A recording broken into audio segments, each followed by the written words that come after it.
Olá a todos e todas. É muito bom estar aqui com vocês novamente. Espero que estejam gostando dessa nossa série de entrevistas.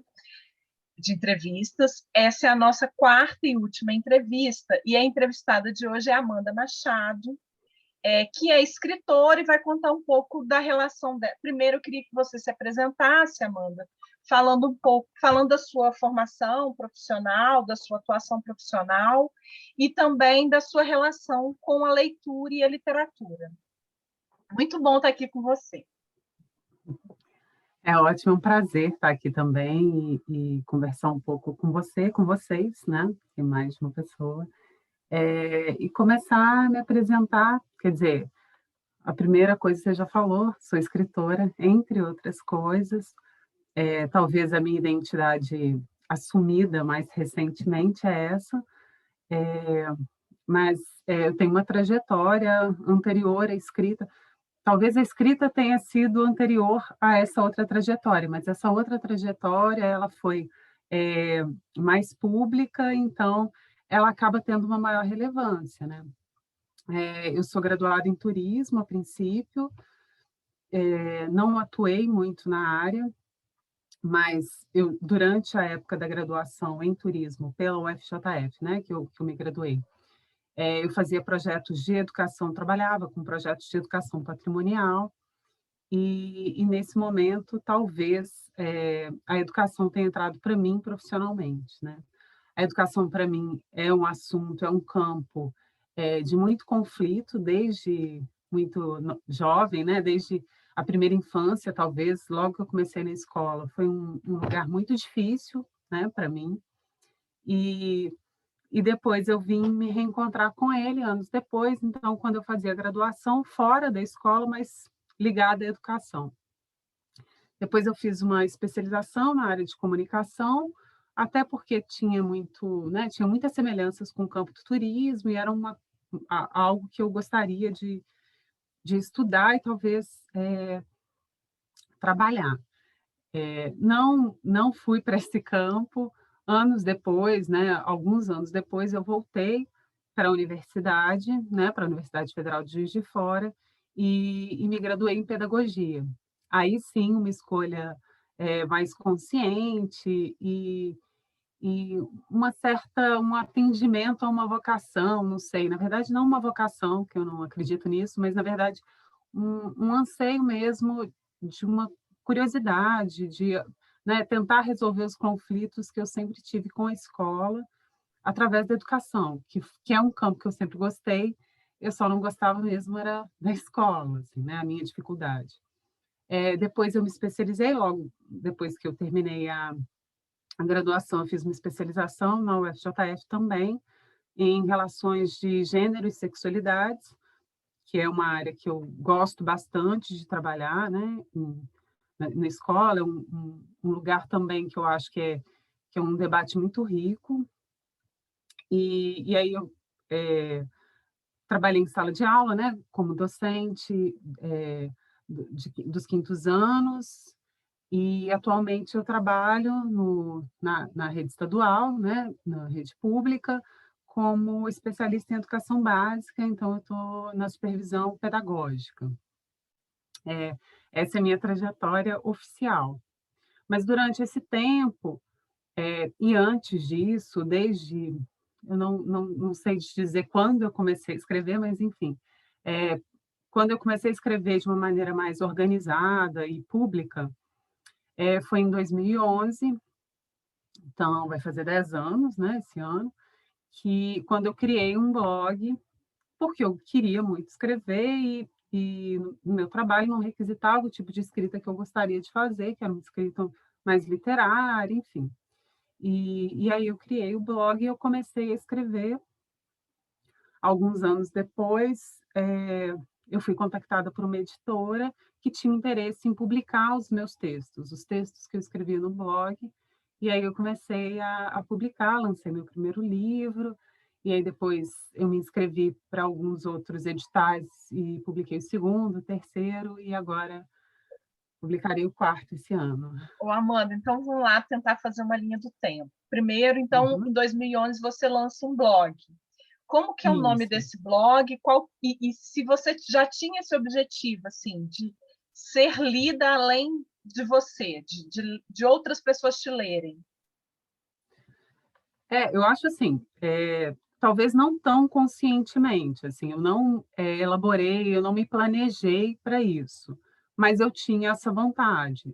Quando eu criei o blog, é óbvio que eu queria sair do meu espaço conhecido, assim. Eu escrevia já, mas eu escrevia muito para as pessoas que eu conhecia, né, escrevia um e-mail, uma carta, era diferente. Eu tinha Uhum. uma vontade de me comunicar com desconhecidos, pessoas que eu nunca tinha visto, enfim. E eu achava que o blog podia dar isso. Na verdade, como eu não tinha planejamento, eu não tinha ideia de como isso ia acontecer, o blog também eu pensava: "Se ninguém lê, vai ser um exercício para mim", eu queria exercitar, porque eu acho que a escrita tem muito disso, né. Eh, Você precisa sempre estar escrevendo, eh, não só para melhorar, mas eu acho que para você entender sobre a sua escrita, né, para você começar a ter, perceber, né, o tipo de escrita que você se encaixa, aquela melhor que você, né, enfim, é um lugar de descoberta. Então, para mim, a princípio era, eu tinha o desejo de ser lida por outras pessoas, mas eu também tinha um desejo de entender a minha escrita e exercitá-la. E aí eu pensei isso numa tarde, assim, falei: "O melhor é o único jeito de eu fazer isso, o único não, mas o mais, né, o mais fácil Uma das possibilidades, né? isso, é criar um blog". E aí, numa tarde eu criei um nome e criei o layout e pouco mudou, o nome nunca mudou, Como e que o é o nome do layout blog? então, o meu blog ele chama Pareço Louca. Pouco tempo depois eu achei muito ruim, muito imaturo, mas tinha um porquê, né. Eu escolhi o nome inspirado num poema da Hilda Hilst, que é o 10 chamamentos ao amigo, que é uma das minhas escritoras e poetas favoritas, né. Eh, e aí ela tinha um verso que eu gostava muito nesse poema, que era que ela falava uma série de coisas e ela diz no final, né: "A verdade é que nunca me soubeste". E eu amava esse verso. Mas ele, como nome de blog, eu achava que ele não funcionava. E aí, nesse mesmo poema, um dos versos dizia: "Eu pareço santa, pareço louca", e aí eu coloquei "pareço louca", e até então, até hoje, é o "pareço Eu louca". pareço louca.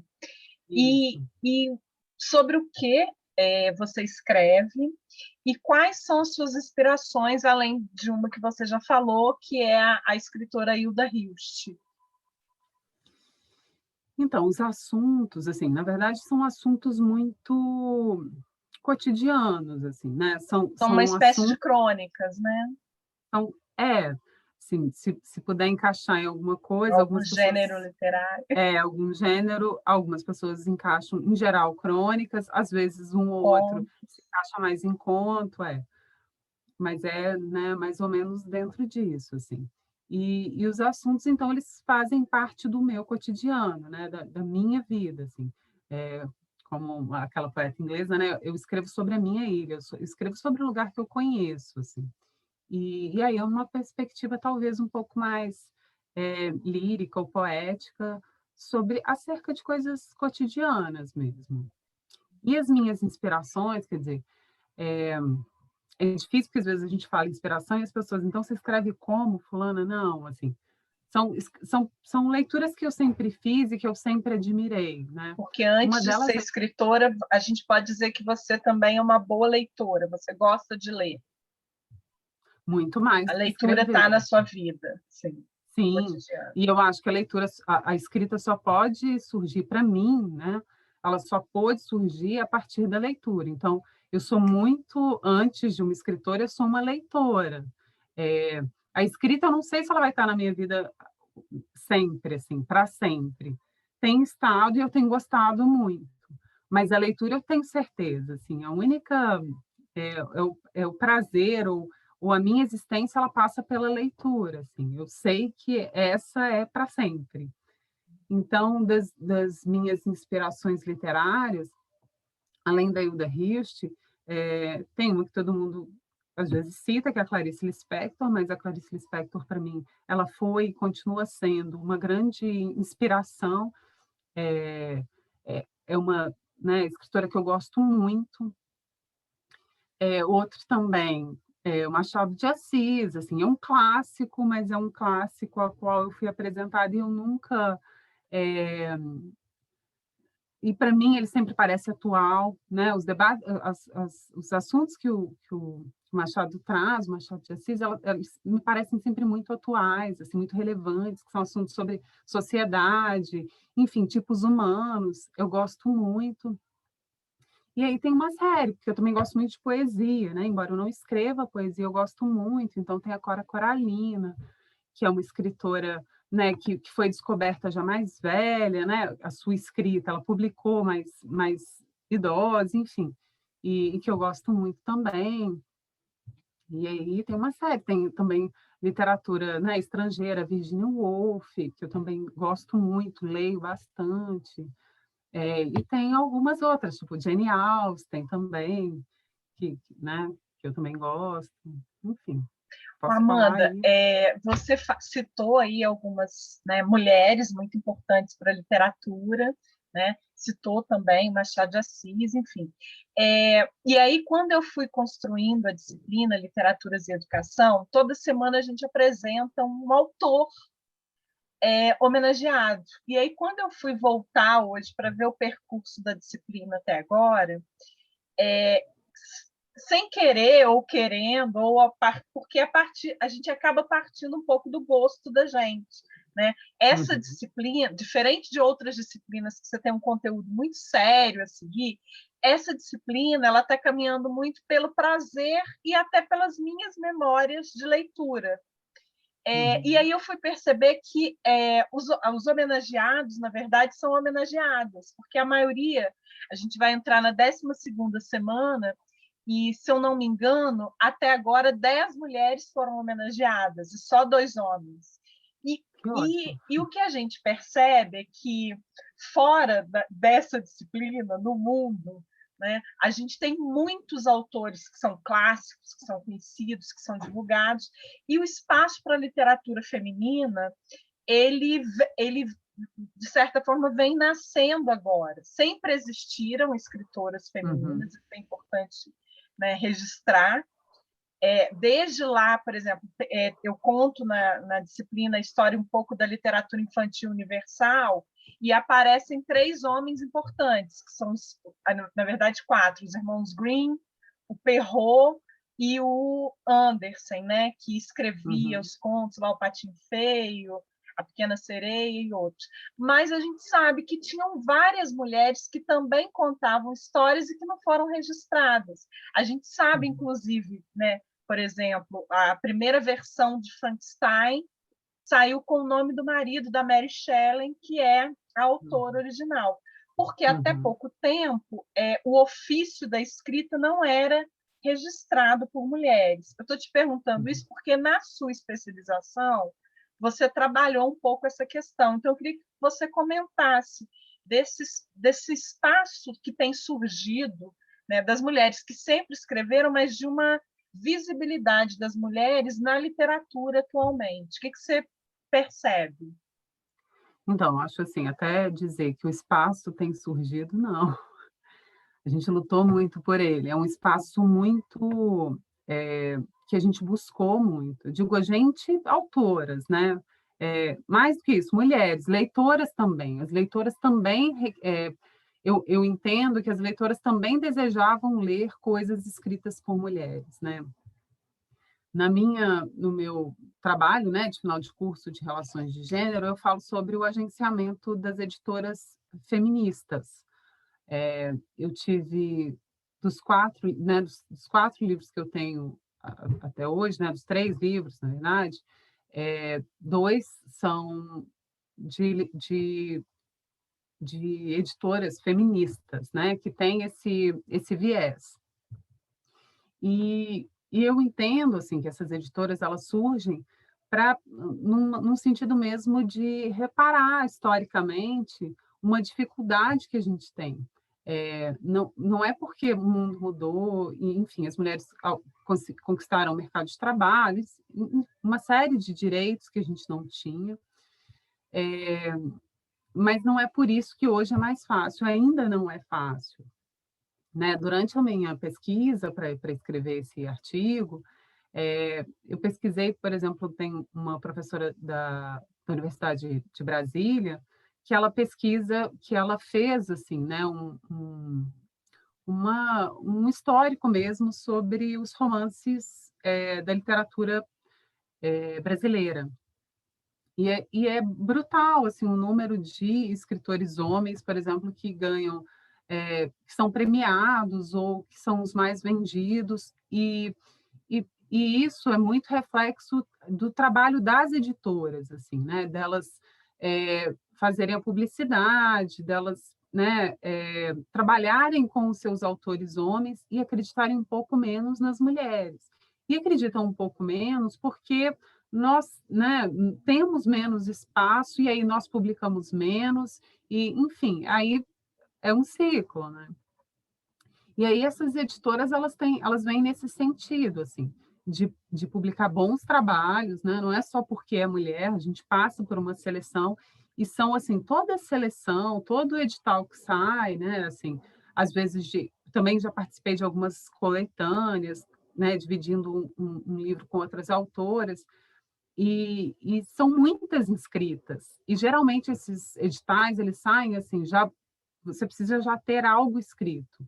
Em geral, elas até fazem, né, na chamada, elas colocam, se você tem alguma coisa na gaveta. Então, tem muita mulher escrevendo e tem muita mulher que tem muito material em casa, né, mas que não consegue publicar. E aí essas editoras vêm com esse papel, assim, de publicar e de fazer conhecer. E aí eu acho super importante que, por exemplo, na sua disciplina, seja falando que o número de mulheres é maior, eu acho que é um tipo de reparação, assim, e não é favor nenhum. As mulheres não escrevem menos ou são, né, é, são menos importantes. Elas são igualmente importantes, né?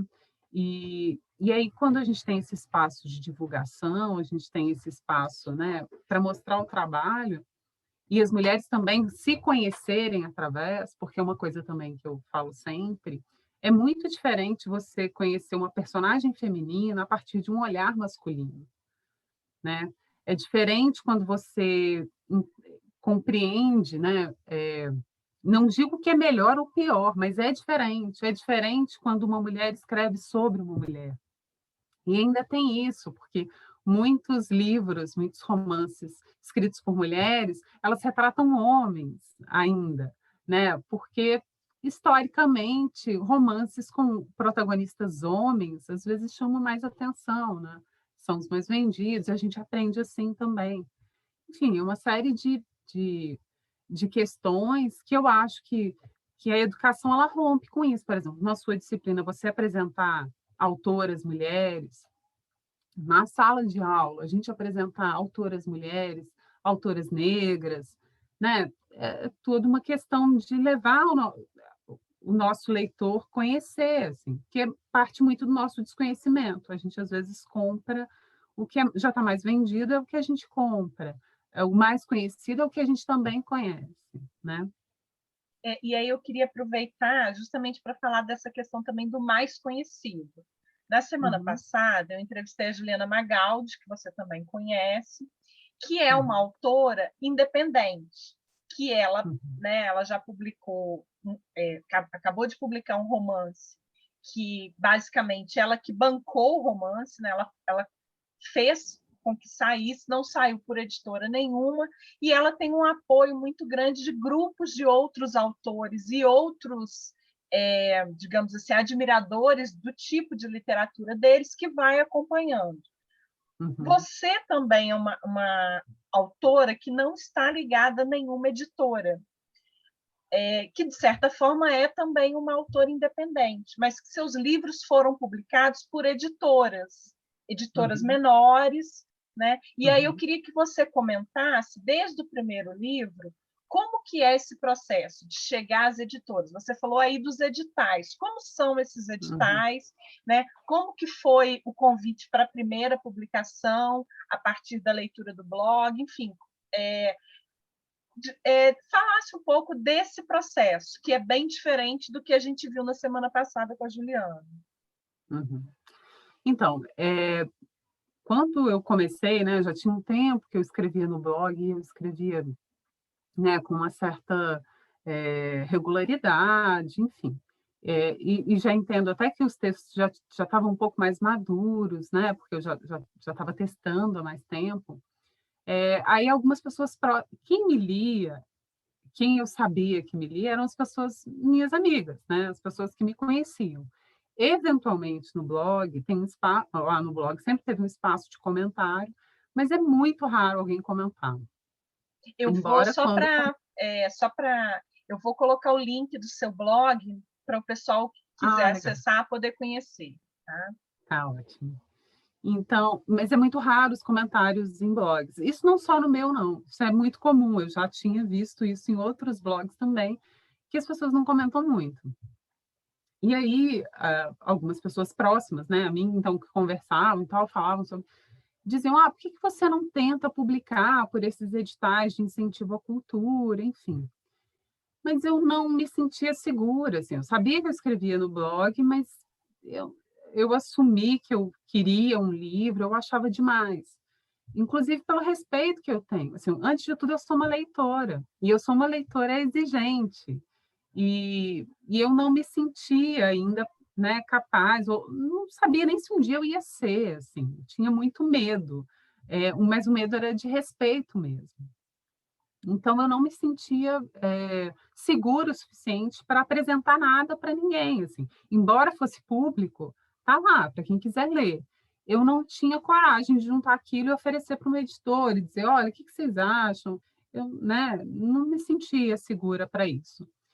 E aí eu não pensava mais nisso, quer dizer, pensava como um sonho, mas não dizia a ninguém e também não procurava, não me mexia, não me movia para nada. Continuei sempre escrevendo no blog. E aí um dia chegou uma solicitação de amizade no Facebook, que era de uma editora, de uma pessoa que trabalhava numa editora, De e uma aí ela me mulher que mandou trabalhava numa uma editora, né? mulher, né, a Carla Mello, que depois se tornou minha amiga, mas enfim, eh, ela ela me mandou uma mensagem no Embora. no direct, né, no inbox lá, perguntando se eu já tinha publicado, se eu tinha interesse, enfim. E quando eu li essa mensagem, acho que essa mensagem chegou no dia 1º de abril. Eu não acreditei, assim, como assim? E ela elogiava, dizia que a escrita era muito boa, que tinha interesse e tal, e que se podia entrar em contato comigo. E aí foi uma super emoção, assim. E aí eu passei, né, meu contato, a gente conversou, a gente teve uma primeira conversa, eu fiquei muito emocionada, assim, porque foi uma série de coincidências, assim, que não vou contar agora, porque é enorme, mas enfim. Por uma série de coincidências, ela leu o meu texto em algum perfil de alguém no Facebook, porque a minha tática, a única tática, meu único marketing hoje é compartilhar os textos que eu escrevo no blog, eu compartilho no Facebook, né? E algumas pessoas, né, compartilham, replicam esse compartilhamento, enfim. E chegou até ela, e ela leu esse primeiro texto, se identificou e foi ler outros. E aí foi assim que partiu o convite. Demorou um pouco, porque é uma editora, embora seja uma editora pequena, né, não seja uma editora tão comercial, é uma editora muito importante e é uma editora que, a princípio, por exemplo, eles não poderiam, segundo, né, a editora mesmo, eles não poderiam bancar, por exemplo, o meu livro 100%, eu teria que contribuir um pouco, enfim. E aí eu fiquei, né, a princípio você tem uma suspeita de: "Ai, mas será que não é para ganhar?", enfim. E aí eu fiquei cerca de um ano em negociação até sair o livro, né. E aí o livro foi lançado e é uma emoção imensa, é maravilhoso, mas tem todos os percalços de uma pessoa desconhecida e que não tem, né, não tem eu não trabalho com isso, então não tem pessoas que possam trabalhar para mim, né, nesse sentido. Então, são os amigos que divulgam, são as pessoas próximas, a irmã que presenteia com, né, para os amigos, os pais, enfim, são essas pessoas que são a minha rede, né? E tudo bem, assim, porque também eu não tenho uma expectativa muito grande de leitores. Assim. É óbvio que a cada leitor que eu conquisto, ou a cada leitor, né, a cada pessoa que lê meu livro, seja ela em qualquer circunstância, alguém emprestou o livro, eu fico muito, muito feliz, né? E de vez em quando chega algumas devolutivas de alguém dizendo que leu, as sensações, isso é muito emocionante, é a parte mais emocionante. E aí, depois que eu lancei esse, Você nunca fala o nome, né? Fala o nome do livro. Esse desculpa. primeiro. Então, o primeiro livro ele chama Centopeia de Mil Pés Errados. É o título de uma das crônicas do livro, e aí nós escolhemos como título do livro. Então, chama Centopeia de Mil Pés Errados, eu lancei em 2013, 13, isso mesmo. 15? 2015. Ah, tá. É. Tá fazendo. Outro dia apareceu no meu Facebook os 5 anos de lançar, que está fazendo quase o convite do lançamento, que vai fazer 5 Ah, tá. anos. Então foi. Enfim. Por aí. E aí, depois disso, aí eu me senti segura a lançar outros livros, a querer, a desejar, enfim, porque foi uma editora que me procurou, e aí são várias pessoas que leem seus textos, né? São várias pessoas que trabalham com literatura e que leram, que avaliaram, e que me deram a validação, assim. Então, pessoas que não me conheciam, que não tinham a menor obrigação de gostar de nada, e que estavam dizendo que sim, que meu livro era bom. E aí eu me senti um pouco mais segura, continuei escrevendo no blog, normal, né? Vida que segue, você está publicando, mas você está andando de ônibus, você está com, né, boleto para pagar, você tem a vida inteira ainda toda desorganizada, mas você tem um livro, e eu fiquei muito feliz, assim. E aí eu vi um primeiro edital convocando mulheres, chamando mulheres do Brasil inteiro para uma coleção que uma editora de Belo Horizonte, uma editora feminista, ia publicar mulheres. E aí as mulheres do Brasil inteiro tinha já um nome para essa coleção, que é a coleção Ieba, a editora que se chama Quintal, fez esse convite, né, esse edital, e aí a gente tinha que ter, e aí podia ser poesia ou prosa, e a gente só tinha que inscrever o livro já tinha que estar pronto, e a gente tinha que inscrever. E aí o meu foi um dos escolhidos. Aí, nesse momento, eu fiz todo o processo muito sozinha, eu escolhi os textos do blog, e é importante dizer isso, os textos dos livros são textos decorrentes do blog, né? Eles vêm do blog. Eu escolhi os textos, eu escolhi um título, esse segundo livro que chama Os Pratos que eu lavo ele não vê, é também o título de uma das minhas crônicas, e aí ele foi aprovado, e um ano depois eu lancei. E aí, já foi em 2016, 2 anos depois, então eu lancei o Centopeia de Mil Pés Errados em 2014. E em 2016 eu lancei Os Pratos que eu lavo ele não vê. No mesmo ano, eu vi outros editais, aí esses eram para chamadas de livros coletivos. Tinha um e-book, por exemplo, de uma editora feminista do Ceará, e aí se chamava Cidade os Desejos, a gente tinha que mandar algum texto, alguma obra que falasse sobre o olhar feminino das mulheres, o olhar feminino sobre as cidades. E aí eu escrevi uma crônica minha e aí eu publiquei, né, foi aprovada, e aí o livro foi lançado, o e-book foi lançado, e agora esse ano ele, com a Lei Aldir Blanc, elas conseguiram, a editora conseguiu fazer o livro impresso e distribuir para as bibliotecas, né, lá do Ceará, e, e acho que vão colocar também disponível para venda. Um livro lindo, com muitas mulheres, tem fotografia, tem desenho e poema e as crônicas. Depois eu participei de um outro, As Coisas que as Mulheres Escrevem. Eu também vi o edital, também submeti um texto meu e também foi aprovado.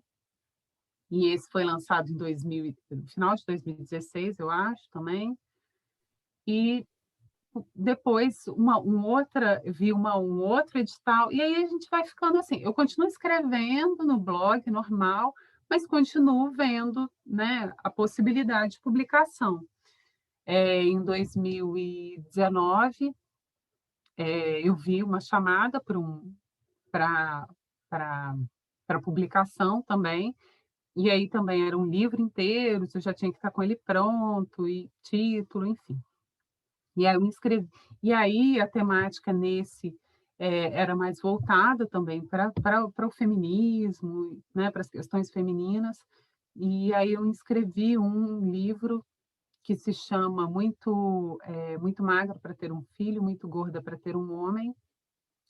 Aí foi aprovado em 2019, eu lancei o ano passado, em 2020, esse livro mais recente. Depois, essa mesma editora lançou um edital esse ano não, em 2020, no ano que eu publiquei, lançou um outro edital. Eu, de novo, escrevi um livro meu, e ele foi aprovado, e ele vai ser lançado esse ano, tudo indica. E é assim, então, e aí eu vejo esses editais a partir de algumas páginas também, grupos no Facebook, não fico caçando muito não, mas eu encontro, eu salvo, vejo se cabe, né? Já vi outros editais que às vezes a minha escrita, né, o que eu escrevo não cabia, enfim.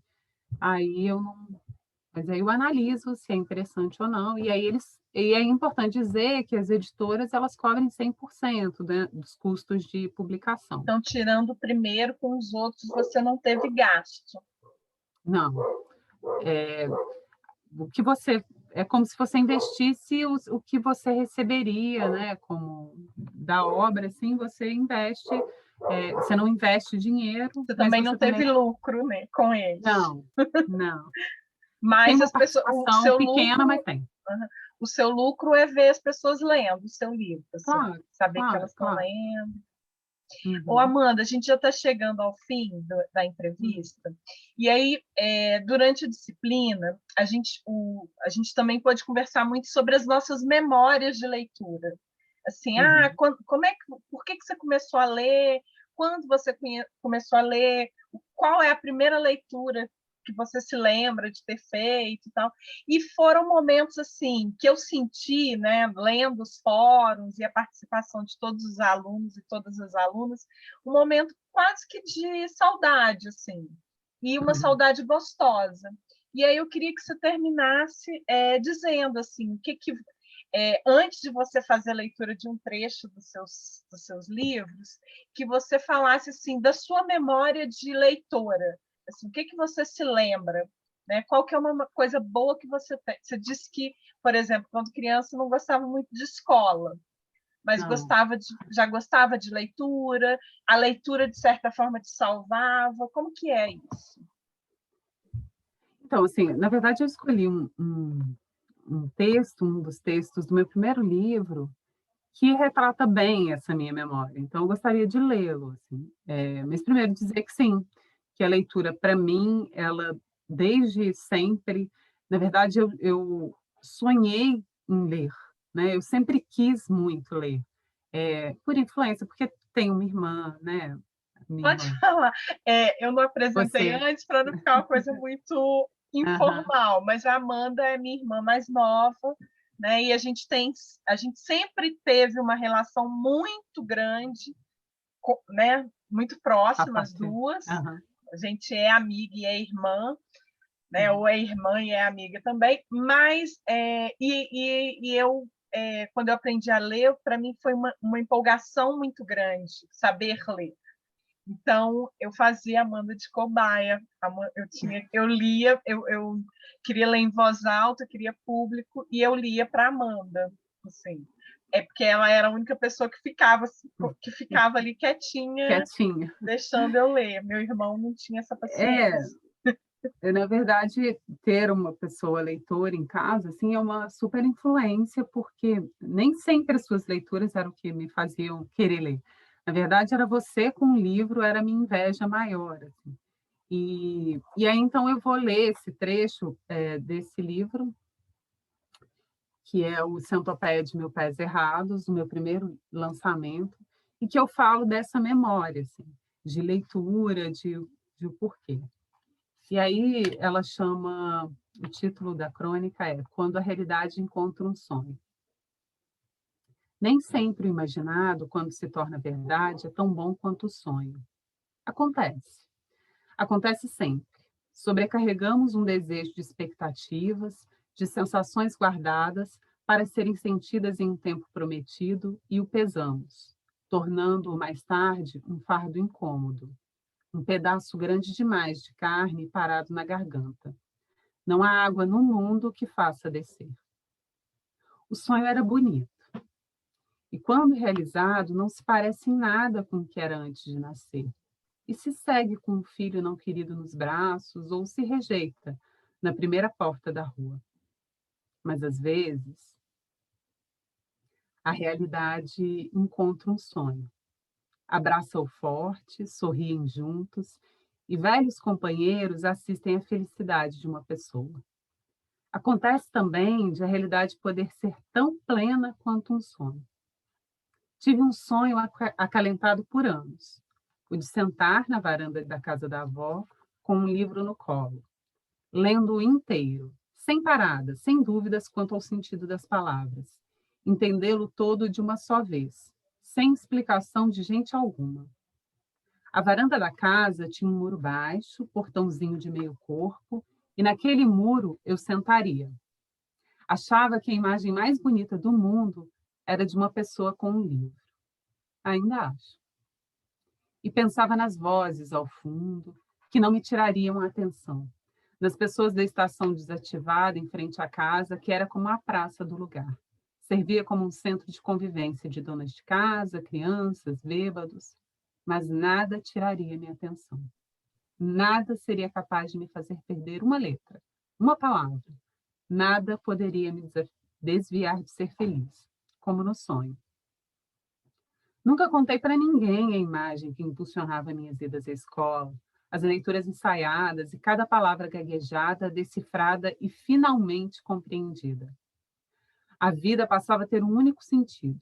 Não queria doces nem festas. Vestido novo eu também rejeitaria, só para subir no muro da varanda e colocar no colo um livro. Eu ainda não era alfabetizada, mas sonhava com o vento no rosto, a companhia sólida de um amontoado de papéis impressos, a brincadeira correndo fora e o menino do livro.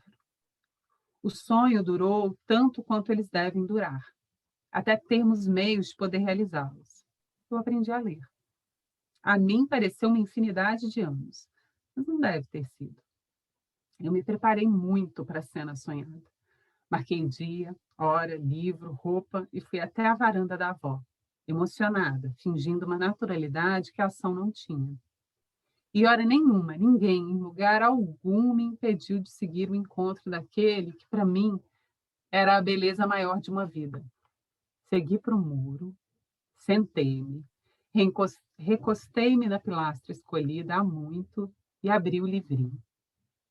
E ao abrir, de repente o vento veio, as vozes da casa apareceram ao fundo, a gente da estação estava lá e eu li o primeiro parágrafo inteiro, sem um tropeço. A vida era boa, eu era feliz e finalmente era a imagem sonhada de alguém com um livro. E antes que eu chorasse, ou que gritasse, ou cantasse, vi de longe o avô, que não conhecia as letras, de enxada parada, chapéu nas mãos e lágrimas nos olhos.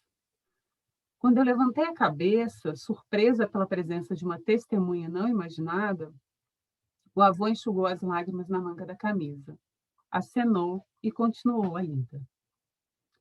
Das belezas todas da vida, jamais esqueci a sensação desta. Bonito é quando uma realidade alcança uma imaginação muito acalentada. Esquece-se, de repente, de tudo que não foi realizado, das falhas sucessivas da vida conosco e de nós com o mundo. Eu e o livro deixamos de ser únicos um do outro e compartilhamos com o avô da possibilidade que ele nunca teve. Felicidade maior é quando o real tira o sonho para dançar. E há testemunhas amorosas para legitimar a veracidade de um acontecimento desses. O livro, o avô, a casa e as suas vozes, a estação desativada, uma menina com um sonho, disto também é feita a vida. E ela é boa, Sô. Ela é o que vale todo o esforço de uma pessoa. Lindo, muito bom, muito bom. Eu lembrei muito, e porque eu lembrei, eu vou colocar como leitura da disciplina o conto da Clarice Lispector, aquele conto que ela é amiga, a menina dona da livraria, promete emprestar o livro Reinações de Narizinho para ela e não empresta. E quando a mãe da dona descobre, né, a mãe da menina, que é muito descrita como uma menina muito bruxinha pela Clarice Lispector, ela pega o livro e diz para a personagem que ela pode devolver quando ela quiser. E ela fica dias abraçada no livro, folheia, mas não quer ler para não perder aquele sonho. Então, me lembrei muito desse conto. Muito legal. Não, ele é recorrente, acho que talvez até uma inspiração, porque... Mas apesar de todas as diferenças, assim, né? Claro. É interessante. Amanda, eu queria te agradecer, né, por estar aqui com a gente, participando, e dizer que é sempre muito bom. Acho que você é a minha maior interlocutora literária, assim. A gente sempre discute muito. Então, trazer você para essa disciplina também é um pouco de trazer quem eu sou, né? Trazer um pouco das minhas memórias. Então, foi muito bom você estar aqui com a gente. Muito obrigada, e espero que todos gostem desse momento. Grande abraço.